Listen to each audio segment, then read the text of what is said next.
आप stock market में trading कर रहे हो, आपने बहुत सारी स्ट्रेटजीज़ ट्राई करी है, लेकिन स्ट्रेटजीज़ काम नहीं कर रही है लाइव मार्केट के अंदर क्योंकि हिस्ट्री में तो हर चीज़ काम करती है। ओके? तो अब मेरी बात को ध्यान से सुनना। मैं आपको इस कोर्स में जो सिखाऊँगा, इस पूरी सीरीज़ के अंदर, यहाँ पे बहुत सारे एपिसोड्स होंगे, उसके अंदर आपको क्या सीखने को मिलेगा? एफआईडीआईज़ हो गए, म्यूचुअल फंड कंपनीज़ हो गई, हेज फंड्स हो गए, वो किस तरह से सोचते हैं और स्टॉक में इन्वेस्टमेंट बनाते हैं और बड़े-बड़े बिग मूव लेके आते हैं। ओके? तो ये सारी चीज़ें मैं आपको सिखाऊँगा एआई टूल्स के साथ में। मैं आपको इंटरनेशनल मार्केट के स्टॉक्स के भी एग्जांपल्स दूँगा ताकि आपको ज़्यादा अच्छे से क्लैरिटी हो जाए। ताकि इस पूरे कोर्स को देखने के बाद में आपको इंटरनेशनल लेवल के कोई भी स्टॉक के अंदर आप काम करोगे ना, तो आपको पूरी की पूरी चीज़ें समझ में आ जाएगी और मैं इंडियन स्टॉक्स के भी एग्जांपल्स लूँगा। ओके? तो ये आपका पहला चैप्टर होने वाला है। इसके अंदर मैं बेसिक से स्टार्ट करूँगा, जो ज़ीरो से स्टार्ट होगा। ओके? और फिर एडवांस्ड लेवल तक अपन स्टेप बाय स्टेप बढ़ेंगे। प्लीज़ आप लोग नोट्स बनाइएगा, नोट्स बनाना सबसे इंपॉर्टेंट है। अब चलते हैं स्क्रीन के अंदर, सीधा क्लास स्टार्ट करते हैं। ठीक है, चलिए अब अपन आगे बढ़ते हैं कि शेयर मार्केट क्या है? ये बिल्कुल मतलब बेसिक से स्टार्ट करके एकदम एडवांस लेवल पे लेके जाऊँगा मैं आपको। ये ऐसी वीडियोज़ होने वाली है कि बिल्कुल जो बिगिनर लेवल पर है, जिसको कुछ भी नहीं आता, उसको भी समझ में आ जाएगा। ठीक है, शेयर मार्केट क्या है? एग्ज़ाम्पल एग्ज़ाम्पल अपन रिलायंस का शेयर की बात करते हैं या डी-मार्ट है। आपने क्या करा कि कोई शेयर ₹100 का चल रहा है, उसके अंदर आपने मतलब अपना पैसा इन्वेस्ट कर दिया। ओके, तो अगर कंपनी अच्छा परफॉर्मेंस करेगी तो डेफिनेटली शेयर ऊपर जाएगा। कंपनी ने अगर रिजल्ट अच्छा बेकार दिया, मतलब हर 3 महीने में रिजल्ट आता है या साल का जो रिजल्ट आएगा, अगर वो बेकार रिजल्ट आता है, आपका शेयर नीचे गिर जाएगा। ये एक तरह का मतलब कि बहुत लोग क्या सोचते हैं कि ये जुआ है, लेकिन ये जुआ नहीं है। ये टोटली एक तरह की मतलब इंजीनियरिंग है। ओके, मैथमेटिक्स है तो एक तरह की, वो जो भी बच्चों वाली है। ठीक है? तो शेयर मार्केट क्या है कि आपने किसी को मतलब पैसा दिया कंपनी को, उसने उसके बदले आपको शेयर दे दिया और कंपनी ने अगर अच्छा परफॉर्म किया तो आपको भी प्रॉफिट हो जाएगा, कंपनी ने बैड परफॉर्मेंस दिया तो आपको भी साथ में लॉस हो जाएगा। बस ये चीज़ है। ओके? तो ये पूरी इंजीनियरिंग मैं आपको अच्छे से सिखाऊँगा, एकदम बिगिनर लेवल से एडवांस्ड लेवल तक लेके जाऊँगा। एग्ज़ाम्पल आपको मैं दिखाता हूँ, एग्ज़ाम्पल आपने ₹50,000 का गोल्ड खरीदा, एग्ज़ाम्पल रेट कुछ भी हो, बस आपने 50,000 का खरीदा। और आपको पता है ना गोल्ड तो ऊपर भी जाता है, नीचे भी जाता है, कभी महँगा हो जाता है, कभी सस्ता हो जाता है। तो आपने क्या करा पैसे देके आपने शॉप से गोल्ड खरीद लिया, ओके ₹50,000 का। अब क्या हुआ कि गोल्ड की प्राइस इंक्रीज़ हुई ऊपर की तरफ। आपने तो 50,000 में खरीदा है, रेट बढ़ गई है तो आपका बेचोगे तो माल बड अच्छा मिलेगा ना। तो आपने जब दुकान पे जाके बोला कि यार ये आप मुझे गोल्ड जो है आप भाई साहब मुझसे खरीद लो, आपने बेच दिया। तो आपका गोल्ड बिका 60,000 में। तो अब आपको प्रॉफिट हो गया 10,000। ओके, तो ये 10,000 हो गया, तो ये आपका प्रॉफिट है। अगर बाई चांस अगर ये जो गोल्ड ऊपर गया नीचे चला जाता, फिर आप जाके बेचते तो आपको 10-15,000 जो भी रेट होती है, इससे सबसे लॉस हो जाता। ओके, आप इसको ना और भी इजी एग्जांपल दूं मैं, दुनिया का सबसे इजी एग्जांपल, आपकी रोजमर्रा वाला एग्जांपल। आपने मतलब आज एक मतलब है ना, आपकी एक शॉप है, आपने क्या करा कि है ना एक साबुन ली, मतलब 50 साबुनें ले ली किसी से होलसेल वाले से, और आपने आपको पब्लिक को बेचनी है। आपने क्या करा कि आपने ना 10 ₹9 की साबुन ली थी, ओके? और अब ना ग्राहक आया और आपने उसको 10 में बेच दी और उसके ऊपर एमआरपी ₹20 लिख रही है। अब आपकी इच्छा है 15 में बेचूँ, चाहे कितने में भी बेचो, ओके? आप जैसे ये जो रोज़मर्रा की जो ज़िंदगी है ना, जैसे आप सामान खरीदते हो, फिर बेचते हो, उसी तरह का एग्ज़ाम्पल है। अगर मैं आपको सोचो कि एक और एग्ज़ाम्पल देता हूँ, आप है ना चीनी की शॉप है आपकी, मतलब शक्कर की, ओके? आपने क्या करा कि होलसेल में खरीदी ₹40 में और आपने स्टॉक इकट्ठा रख लिया। अब थोड़े दिनों बाद न्यूज़ आ गई मार्केट में कि यार गन्ने की तो ना शॉर्टेज है, ओके? तो क्या हो गया कि चीनी की रेट थोड़ी बढ़ जाएगी उस टाइम पर हल्के से, ओके? तो फिर क्या हुआ, आपकी चीनी जो ₹40 में आपने जो के पर किलो खरीदी है ना, अब वो क्या हुआ कि ₹50 तो नॉर्मली चल रही थी, अचानक वो ₹60 किलो हो गई सब जगह। तो अब आप किसी को बेचोगे तो आपको पर किलो आपको ₹20 का फ़ायदा होगा। और बाई चांस अगर ऐसा हो जाए कि चीनी हद से ज़्यादा, चारों तरफ प्रोडक्शन हद से ज़्यादा हो गया और अब क्या आपने तो ₹40 किलो में खरीदी है, अब ग्राहक को तो आप मतलब बेच रहे हो 40 में बेचो चाहे 42 में बेचो, और कुछ ज़्यादा प्रोडक्शन होने की वजह से ₹30 किलो आ गई चीनी मार्केट के अंदर, तो आपको ₹10 पर किलो का नुकसान भी हो सकता है। तो ये देसी भाषा में कहा जाए तो शेयर मार्केट इसी तरह का है। ओके, आप माल खरीदते हो, आप बेचते हो। ओके, जैसे कोई सब्जी खरीदा, कोई कोई बेचा। ओके, तो ये बिल्कुल बेसिक है स्टॉक मार्केट का। अब आप एक चीज़ को समझना, एक प्राइवेट कंपनी जो होती है ना, वो क्या करती है कि शेयर मार्केट में आने से पहले अपने मतलब है ना आईपीओ निकालती है। तो इस एग्ज़ाम्पल को मतलब अच्छे से समझाता हूँ। एक कंपनी है, उसने अपने शेयर्स निकाले, मतलब एक पिज़्ज़ा समझ लीजिए, पिज़्ज़ा के काफ़ी सारे स्लाइसेस होते हैं ना, तो लोगों ने एक-एक पिज़्ज़ा के बदले पैसे कंपनी को दे दिए। ओके। अगर आप किसी कंपनी में पैसा इन्वेस्ट करते हो तो क्या होगा कि उसका एक-एक स्लाइस मतलब कि आपके जो शेयर्स होंगे ना उसके, वो आपको दे दिए जाएँगे और आप कंपनी को पैसा दे दोगे। ओके, तो ये एक तरह से अब इसका आईपीओ ही बोलते हैं। ओके, तो आई होप आपको समझ में आ गया होगा। एक मैं और अच्छे सा एग्जांपल देता हूँ आपको। एक प्राइवेट कंपनी है, ठीक है? अब प्राइवेट कंपनी ने क्या करा कि ना एक्सचेंज के पास गई कि मुझे शेयर मार्केट में अपना मतलब अपना शेयर लाना है, मुझे पब्लिक से पैसा चाहिए। तो सेबी के रूल एंड रेगुलेशंस जो भी थे उन्होंने फिलअप करे, डीएचआरपी वगैरह जो भी फाइलिंग करनी थी कर ली। अब एक्सचेंज ने सबको बोल दिया कि भैया ये एबीसी नाम का जो शेयर है अब पब्लिक के लिए मतलब अवेलेबल है। कोई आईपीओ में पैसा लगाना चाहता है क्या इनिशियल पब्लिक ऑफरिंग में, ठीक है? तो अब क्या हुआ कि ना पब्लिक से मतलब कंपनी पब्लिक को बोल दिया कि भाई 14,000 रुपए का एक लॉट है, 15,000 रुपए का एक लॉट है, जो इनकी इच्छा थी कंपनी की। और कंपनी ने बोल दिया कि मेरी वैल्यूएशन 100 करोड़ है, मैं 20 करोड़ रुपए के शेयर बेचना चाहती हूँ अपने। तो अब क्या हुआ कि ना ये कंपनी क्या करेगी कि एक्सचेंज को दे दिया, एक्सचेंज से पब्लिक क्या करेगी कि ना पैसा लगाएगी और पैसा मतलब एक्सचेंज को यही वापस जाएगा। एक्सचेंज के जरिए मतलब एक्सचेंज एक तरह का ब्रोकर मान लीजिए बीच में, मीडिएटर है और ये कंपनी को पैसा पहुंचा देगा उनके डायरेक्टर्स को और आप उस कंपनी के एक हिस्सेदार बन जाओगे। ये 100 बात की एक बात है आईपीओ। ओके, तो ऐसा कहा जाता है कि अभी तक वैसे गूगल में भी मतलब कई बार ऐसा मैंने पढ़ा है कि जो सऊदी अमेरिको नाम का एक कंपनी था, तो उसका बहुत बड़ा आईपीओ आया था, ऐसा कहते हैं। ऐसे तो अब तो नए-नए आने लग गए हैं। मैं भी ये वीडियो पता नहीं कब तक देखी जाएगी, उस टाइम तक काफ़ी चीज़ें चेंज हो जाएगी, ठीक है? तो अब अपन आगे बढ़ते हैं। व्हाट इज़ डीमैट और ट्रेडिंग अकाउंट? देखिए, अगर आप इंटरनेशनल मार्केट में ट्रेडिंग कर रहे हैं, तो आपका ब्रोकर अलग होगा। इंडियन स्टॉक मार्केट में अगर आप ट्रेड कर रहे हो, तो आपका एक डीमैट अकाउंट होगा, मतलब कि आपका इंडियन ब्रोकर होगा। और अगर आप मतलब इंटरनेशनल कमोडिटी अगर ट्रेड कर रहे हो तो आपका ट्रेडिंग अकाउंट अलग होगा। फॉरेक्स मार्केट ट्रेड कर रहे हो तो अलग मार्केट होगा। ओके, अलग अलग तरह के ब्रोकर्स होते हैं, तो वो आपके अलग अलग ट्रेडिंग अकाउंट्स होते हैं। ठीक है, तो अब आपका जैसे कि एग्जाम्पल मैं देता हूँ थोड़े से कुछ, मैं इनको ग्रेटा मोड के अंदर दिखा देता हूँ। गूगल खोला मैंने, जैसे कि मैं आपको कोई सजेशन नहीं दे रहा हूँ कि इसके अंदर आपको अकाउंट ओपन करना है, ठीक है, मैं आपको एक चीज बता रहा हूँ। एग्जाम्पल जैसे एक्सनिक्स हो गया। ओके, ये क्या करता है, ये आपको मतलब ना इंटरनेशनल मार्केट के अंदर अलाउ करता है। ओके, फिलहाल मैं आपको अलाउ नहीं कर रहा कि आपको इसके अंदर अकाउंट ओपन करना है, मैं पहले बोल रहा हूँ क्योंकि ये अकाउंट ये ब्रोकर्स क्या होता है भाग जाते हैं, किसी की भरोसा नहीं है। अब जैसे कोई क्रिप्टो करेंसी ट्रेड कर रहा है तो एग्जाम्पल उसने डेल्टा का मतलब कर लिया, तो ओके, तो डेल्टा एक्सचेंज में हमने पार्टनरशिप भी कर रखी है।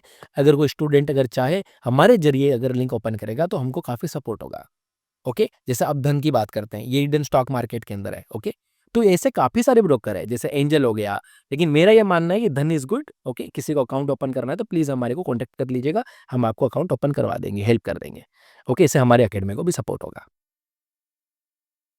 ठीक है गाइस, तो अब अपन आगे चलते हैं। अभी मैं आपको बहुत कुछ सिखाऊँगा। आप कुछ लोगों को ऐसा लग रहा होगा कि आदित्य सर बहुत ही बेसिक सिखा रहे हैं, जिनको ऑलरेडी आता है। अभी देखना, ये देखो 82 पेज है, ध्यान से देखो। ओके, बहुत कुछ सिखाना बाकी है अभी आप लोगों को। अब अपन आगे बढ़ते हैं, जैसे कि ये जो आपका जो डीमैट अकाउंट होता है, एक तरह का बैंक अकाउंट की तरह ही होता है। ओके, ट्रेडिंग अकाउंट बोलो चाहे डीमैट अकाउंट बोलो। अब एग्जाम्पल आपने क्या करा कि आप जैसे बैंक में पैसा रखते हो ना, तो क्या होता है बैंक अकाउंट के अंदर आपका पैसा शो करता है। सेम टू सेम आपका डीमैट अकाउंट जो होता है या ट्रेडिंग अकाउंट जो होता है, आप एक ब्रोकर को बोलते हो कि भाई ब्रोकर यानी बैंक, एक तरह से बैंक मान लीजिए जैसे बैंक था, तो ये आपका पैसा उनके जो सर्वर के अंदर आपको दिखा देगा कि हाँ जी ये इतने पैसे पड़े हैं और ये मतलब आपके डिपॉजिटरी के अंदर आप इन्होंने आपको बाई और सेल करवा के शो कर दिया अपने सर्वर के अंदर कि हाँ आपके शेयर पड़े हैं और आप हमारे सर्वर के जरिए बेच सकते हो। ठीक है, ये चीज़ है। तो आपको किसी को भी अकाउंट ओपन करना है, प्लीज़ गाइस आप लोग हमको सपोर्ट करिए, तो हमें बहुत अच्छा लगेगा। ठीक है, अब आप आगे चल रहे हैं। शेयर मार्केट के अंदर क्या होता है कि चाहे ट्रेडिंग करो, चाहे शेयर मार्केट करो, चाहे कमोडिटी मार्केट करो, चाहे फॉरेक्स मार्केट करो, एनीवन या क्रिप्टो मार्केट, तो क्या होता है कि वहाँ पे एनालिसिस के मेथड होते हैं। ओके, तो एनालिसिस स्टॉक की जगह कोई भी फाइनेंशियल असिस्ट हो सकती है। एग्जाम्पल मैं पहले आपको समझाता हूँ एनालिसिस से पहले। जैसे यूएस स्टॉक मार्केट हो गया, तो यूएस के टाइम जोन के अनुसार वो सुबह 9:30 खुलता है और उनके 4 बजे के आसपास क्लोज हो जाता है। भविष्य के अंदर ये चीजें चेंज हो सकती है। ओके, क्योंकि ना इंडियन स्टॉक मार्केट के अंदर ऐसा काफ़ी सारे अपडेट्स आ रहे हैं इसलिए। जैसे इंडियन स्टैंडर्ड टाइम ज़ोन के अनुसार, अब अगर जैसे कि आप अभी इंडिया में हो, लेकिन आप यूएस ट्रेडिंग करना चाह रहे हो, तो यूएस के अंदर तो 9:30 बजे चालू हो रहा है, लेकिन अपने इंडिया के अंदर रात को क्या होता है समर के टाइम पर, मतलब देखो टाइम ज़ोन चेंज होता है, हमेशा याद रखना। ओके, टाइम ज़ोन का जो खेल होता है, तो जैसे 7 बजे अपने आज जैसे आज रात के 7 बज रहे हैं, ओके? तो क्या होगा वह अमेरिका का मार्केट ओपन हो जाएगा। लेकिन उनके हिसाब से तो 9:30 बजे हो रहा है अमेरिका में तो। ऐसा होता है क्या? हाँ, तो अब देखो, अब यहाँ पे जैसे ये ना 1:30 बजे यहाँ पे रात की 1:30 के ऊपर मार्केट हो जाएगा क्लोज़। अपने अपने इंडिया के हिसाब से। लेकिन उनके हिसाब से तो 4 बजे क्लोज़ हो जाएगा। ठीक है ना? अगर आप इंडिया में बैठ के अगर आप अमेरिकन स्टॉक मार्केट की तरफ ध्यान दे रहे हो, तो वो उनके हिसाब से चल रहा है। लेकिन अपने इंडिया में क्या होता है कि ये जो आईएसटी, जीएमटी जो होती है, ओके? जो स्टैंडर्ड जो टाइम ज़ोन होता है ना, वो ऐसा कहते हैं कि अर्थ जो गोल-गोल घूमती है ना, उसमें थोड़ा ऊपर-नीचे हो जाता है। तो वहाँ पे ना सर्दी और गर्मी के अंदर टाइमिंग जो है अलग-अलग चेंज हो जाते हैं। तो अपने इंडिया के अंदर अगर सर्दी का टाइम है, तो रात के 8 बजे के हिसाब पे, जैसे अभी सर्दी का टाइम है, तो 8 बजे के आस-पास मार्केट ओपन हो रहा है। लेकिन उनके हिसाब से परफेक्ट चल रहा है भाई। ओके, और रात की 2:30 पर अमेरिकन स्टॉक मार्केट क्लोज हो जाएगा इंडियन टाइम के हिसाब से। अब इंडियन स्टॉक मार्केट की बात करते हैं गाइस। इंडियन स्टॉक मार्केट जो है, ये आपका प्री ओपन होता है हमेशा। ओके, इसके अंदर क्या होता है, 9 बजे 9 बजे प्री ओपनिंग होगी और प्री क्लोजिंग जो होगी ये आपकी 9:07 पर। मतलब यहाँ पर क्या होता है कि ना, आफ्टर मार्केट ऑर्डर, आप जब आपके ब्रोकर के अंदर आप रजिस्ट्रेशन कर लेंगे, तो वहां पे ए अमो नाम का एक ऑर्डर आएगा। बहुत लोग सोचते हैं कि यहाँ पे ट्रेडिंग कैसे करें। आप एएमओ ऑर्डर के जरिए आप ट्रेड कर सकते हो। ये जब आपका मार्केट क्लोज हो जाए, जैसे एग्जांपल मेन मार्केट आपका ओपन होता है 9:15 पी एएम है ना, और 3:30 के ऊपर ये क्लोज हो जाता है। ओके, अब आप क्या है कि आप इसी टाइम पे तो ट्रेड कर सकते हो ना, कुछ भी शेयर खरीदना है बेचना है, इसी टाइम का लिमिट है ये। स्टॉक मार्केट के लिए बात कर रहा हूँ, स्टॉक्स वाला। ओके, मे बी भविष्य के अंदर ये चेंज हो सकता है, क्योंकि एक्सचेंज के अंदर काफ़ी सारे ऐसे अपडेट्स आए थे। तो अगर ये वीडियो के अंदर ऐसा कुछ हो, तो आप लोग लेटेस्ट देख लीजिएगा, है ना? मैं जस्ट एक बात बता रहा हूँ। तो अब मार्केट क्लोज हो गया तो कैसे बाय करोगे? ऐसे टाइम पर क्या होता है, एक एएमओ ऑर्डर होता है, आफ्टर मार्केट ऑर्डर।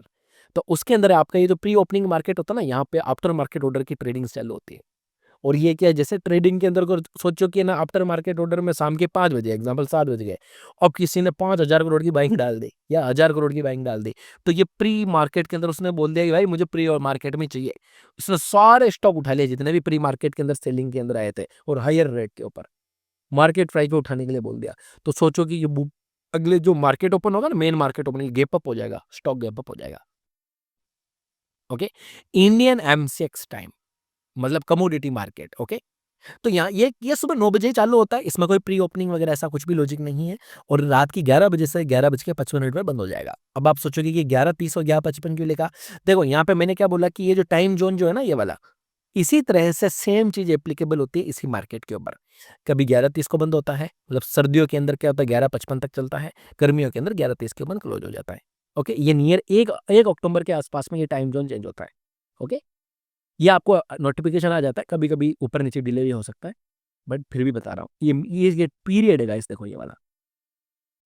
अब आपका देखिए, एक होता है फंडामेंटल एनालिसिस, कंपनी की जो बैलेंस शीट्स होती है, एग्जांपल मैं आपको स्क्रीन के ऊपर दिखाता हूँ। जैसे ये अमेजन का स्टॉक है। ओके, तो अब आप यहाँ पे देखिएगा, थोड़ा सा मैं इसको देखो, ये आपका फाइनेंशियल खोल दिया मैंने। गाइस ध्यान रखिएगा, ये लाइव प्राइस से हमारा कोई भी इससे मतलब नहीं है। मैं आपको एजुकेशन दे रहा हूँ। ओके, और यहाँ पे कोई भी किसी भी तरह से टिप्स वगैरह किसी भी स्टाइल में नहीं दी जाती। ओके, मैं आपको सिखा के रहूंगा और आपको सीखना है। लोगों के भरोसे कभी भी काम नहीं करना, ये बात याद रखना। ओके, हाँ, तो ये जैसे ये जो ये बैलेंस शीट है ना, ये पूरा का पूरा ये मैं आपको देखना सिखाऊंगा, अलग अलग स्टाइल में देखना सिखाऊंगा। दुनिया अलग स्टाइल में देखती है और मैं आपको अलग स्टाइल में देखना सिखाऊंगा। ठीक है, तो ये देखिए, ये अपना अमेजन का स्टॉक है, और सेम चीज़ आपका ये इस तरह से, जैसे कि आप एग्जांपल ले लीजिए अडानी पावर। मैं इसका सीधा ही बैलेंस शीट खोल देता हूँ, लाइव प्राइस से अपन को कोई भी नहीं मतलब है। जैसे ये जो बैलेंस शीट्स है ना, इसको देखकर भी आप एक तरह से स्टॉक में इन्वेस्टमेंट बना सकते हो, या इसको बोलते हैं फंडामेंटल एनालिसिस। ओके, अब ये टेक्निकल एनालिसिस का मतलब क्या होता है, जैसे कि ये आप देखिए, ये चार्ट होती है। ओके, बहुत लोग क्या देखते हैं पुराने जमाने, मतलब बहुत सारे लोग एक गलती करते हैं, जब भी आप किसी के अंदर अकाउंट ओपन करते हो तो 90% चांस ऐसे दिखेगा आपको, ऐसे लाइन है, इसे लाइन नहीं देखनी है। ओके, गूगल के अंदर भी लाइनें आती, कैंडल स्टिक नहीं आती, तो हमेशा स्टॉक मार्केट कैंडल स्टिक में ही देखना है। और हाँ, अब यहाँ पे जो कैंडल स्टिक पैटर्न है, ऐसे स्टॉक मार्केट को देखना है, ये एक दिन की एक कैंडल हो गई। अगर वीकली पे क्लिक किया, वीकली हो गई। तो ये जो टेक्निकल एनालिसिस होता है ना, इसमें कुछ ना कुछ अपन मार्किंग्स करते हैं, उसको बोलते हैं टेक्निकल एनालिसिस करना। जो चार्ट को देखकर एनालिसिस करी जाती है, उसको टेक्निकल एनालिसिस बोली जाती है। अगर अपन अब आती है, देखो ये वाली एनालिसिस के बारे में तो आपने सुना नहीं होगा, बहुत कम लोगों ने सुना होगा, साइकोलॉजिकल एनालिसिस। अब मैं आपको एक चीज बताता हूं, मैंने अभी थोड़ी देर पहले एक चीज देखी थी ये देखो यहाँ पे याहू फाइनेंस यूज़ कर रहा हूँ मैं, बहुत अच्छा है इंटरनेशनल स्टॉक्स के लिए। आप देखेंगे यहाँ पे 11% एक स्टॉक क्रैश कर चुका है, ओके? मैं फिर से रिपीट कर रहा हूँ, ये कोई भी स्टॉक एडवाइज़री वगैरह कुछ भी नहीं है, बस मैं आपको कुछ लाइव एग्ज़ाम्पल्स दे रहा हूँ यहाँ पे, कुछ एक एग्ज़ाम्पल्स हैं, ओके? जो कि इंटरनेशनल मार्केट के, मैं इंडियन स्टॉक मार्केट के बिल्कुल भी कंसिडर नहीं करूँगा, ठीक है? तो आप यहाँ पे जस्ट एक साइकोलॉजिकल एनालिसिस को समझिएगा, सोचो कि कोई न्यूज़ आ गई, तो वो एक साइकोलॉजी रिएक्शन है। ओके, वो न्यूज़ जो आ जाते हैं ना, वो एक साइकोलॉजिकल रिएक्शन है। जैसे देखो अचानक यहाँ पे ब्लास्ट मारा, देखो 4 सितंबर को, यहाँ पे कोई ना कोई एक ऐसी न्यूज़ आई होगी जिसकी वज़ह से ब्लास्ट मार गया। या कोई जैसे अर्निंग लिखा रहा है यहाँ पे, मतलब कि कोई अच्छी अर्निंग्स आई है, इसका मतलब सरप्राइज़ लिखा रहा है देखो यहाँ पे इतना। तो यहाँ पे अच्छे रिज़ल्ट आ गए तो भी बूम हो जाएगा, और बैड रिज़ल्ट आ गया, ये देखो अभी बैड रिज़ल्ट, ये देखो यहाँ पे। अब यहाँ पे बैड रिज़ल्ट्स क्या आ रहा है, पता नहीं क्या चल रहा है, इसको मैं समझाऊँगा आपको कि अच्छे रिज़ल्ट आने पर भी स्टॉक गिर जाते हैं और बैड रिज़ल्ट आने पर भी स्टॉक ब्लास्ट मार जाते हैं। ये सारी चीज़ें ऐसे होती हैं। तो कोई बड़ी बात नहीं है इसमें, है ना? तो ये अपन को साइकोलॉजिकल एनालिसिस का पार्ट आएगा। न्यूज़ को कैसे रिएक्शन में देना है और बड़े-बड़े ऑपरेटर्स किस तरह से साइकोलॉजी का बल वगैरह बनाते हैं, ठीक है? तो आप उम्मीद करता हूँ आपको समझ में आ चुका होगा। मैं फिर से रिपीट करूँगा, हम कोई टिप्स वगैरह नहीं देते। एक होता है एआई बेस्ड एनालिसिस। अब आप सोचोगे ये क्या है भाई? कि देखो ज़माने के साथ में आपको आगे बढ़ना है। एआई का मतलब हो गया जैसे कि गूगल का ये एआई जेमिनी खोल दिया मैंने, जैसे चैट जीपीटी खोल दिया। ओके, तो ये इसको बोलते हैं अपन एआई एनालिसिस। अपन क्या करेंगे, अब आप पे आप अगर अपन कुछ भी स्टॉक का नाम डाल देना तो वहां पे ये पूरी की पूरी एनालिसिस करके दे देगा। बट एक बात याद रखना जीवन में, एग्जाम्पल, मैं यहाँ पे अमेजन स्टॉक का बाइंग लेवल बताओ, देखो गाइस, मैं, आप ध्यान रखिएगा, ये कोई टिप्स वगैरह नहीं है, मैं बार बार मुझे रिपीट करनी पड़ रही है, मैं आपको सिर्फ सिखा रहा हूँ। देखिए अब ये क्या बोल रहा है, बाइंग लेवल दे देगा यहाँ पे, देखिए ना, ये देखो ये सारी की सारी इसने अभी देखो, इसने सारी संभावित बाइंग लेवल दे दी। मुझे एक बात बताना आप ईमानदारी से, ये जो डाटा दे रहा है, क्या बड़े-बड़े ऑपरेटर्स को नहीं पता कि इस लेवल के ऊपर सपोर्ट है, ये है? वो लोग यहीं पे ट्रैप कर देंगे आपको। इसलिए एआई के भरोसे काम मत कर लेना। ओके? तो ये बात, ये देखो इसने अब एआई भी देखो यहाँ पे अपना वार्निंग दे रहा है। तो एआई का एनालिसिस लोग नए-नए लागू कर रहे हैं और लॉस कर रहे हैं। तो ध्यान रखिएगा, एआई के भरोसे काम मत करना। मैं आपको एआई को कैसे रियल में यूज़ करना है, वो मैं आपको कई सारी चीज़ें सिखाऊँगा। ठीक है? तो ये आपको, उम्मीद करता हूँ आपको समझ में आ चुका होगा। एआई एनालिसिस होता है, ये एक बेसिक वीडियो हो चुकी है, आपका एक तरह से फाउंडेशन बन चुका है। अब जैसे कि अब आपने इस पूरी वीडियो में बिल्कुल बेसिक फाउंडेशन देख लिया है, टाइमिंग्स देख ली, इंटरनेशनल मार्केट का क्या है, इंडियन मार्केट का क्या है, कुछ इंपॉर्टेंट लॉजिक आपने देख लिए क्योंकि बिगिनर्स के लिए बहुत इंपॉर्टेंट है। अब आगे का जो सेशन होने वाला है, बड़ा शानदार होने वाला है। मिस मत करना, अगला सेशन ज़रूर देखना।